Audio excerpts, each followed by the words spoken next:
بہت سے مسلمانوں کی کوشش پوری یہ ہے، وہ کہتے ہیں بس اچھوں کو اچھا کہو، بروں کو برا نہ کہو، کیا پتہ اللہ انہیں معاف کر دے۔ یہ پوری بحث، اس کا میں خلاصہ سنا رہا ہوں آپ کے سامنے۔ وہ کہتے ہیں کیا پتہ اللہ معاف کر دے، تم یزید کو آج برا کہہ رہے ہو، امام حسین بہت کریم ہے، امام حسین بہت سخی ہیں، اگر کل انہوں نے یزید کو معاف کر دیا، تم آج لعنتیں کر رہے ہو یزید کے اوپر، تو کل کیا منہ دکھاؤ گے امام حسین کو اگر وہ کل معاف کر دیں؟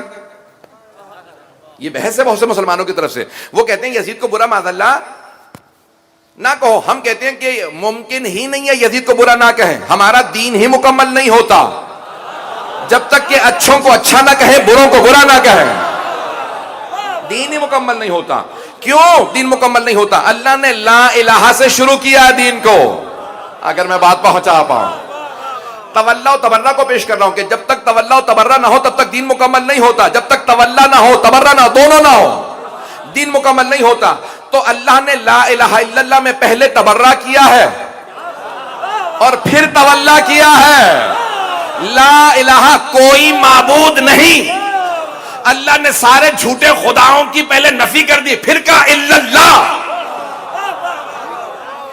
بھائی توجہ ہو، اللہ نے پہلے کہا نفی کرو، جتنے بھی بتوں کو سب کی نفی کر دو گے، پھر کہو الا اللہ، کوئی معبود نہیں سوائے اللہ کے، پہلے نفی ہے بعد میں اس بات۔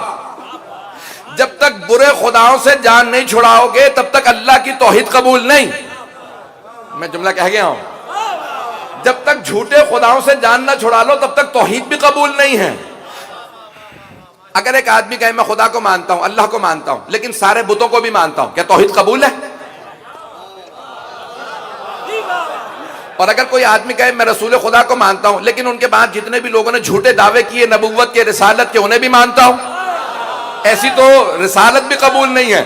رسالت اسی کی قبول ہے جو کہے کہ میں محمد تو خاتم النبیین مانتا ہوں، انبیاء کا سردار مانتا ہوں۔ اب بات واضح ہو رہی ہے؟ بھائی اللہ کی توحید تب تک قبول نہیں جب تک جھوٹے خداؤں کا انکار نہ ہو، تب جا کے کہو الا اللہ۔ جب سارے جھوٹے نبوت کے دعوے کرنے والوں کا انکار کر دو تب رسالت قبول۔ اب سمجھ میں آ رہا ہے ولایت و امامت کس کی قبول ہے؟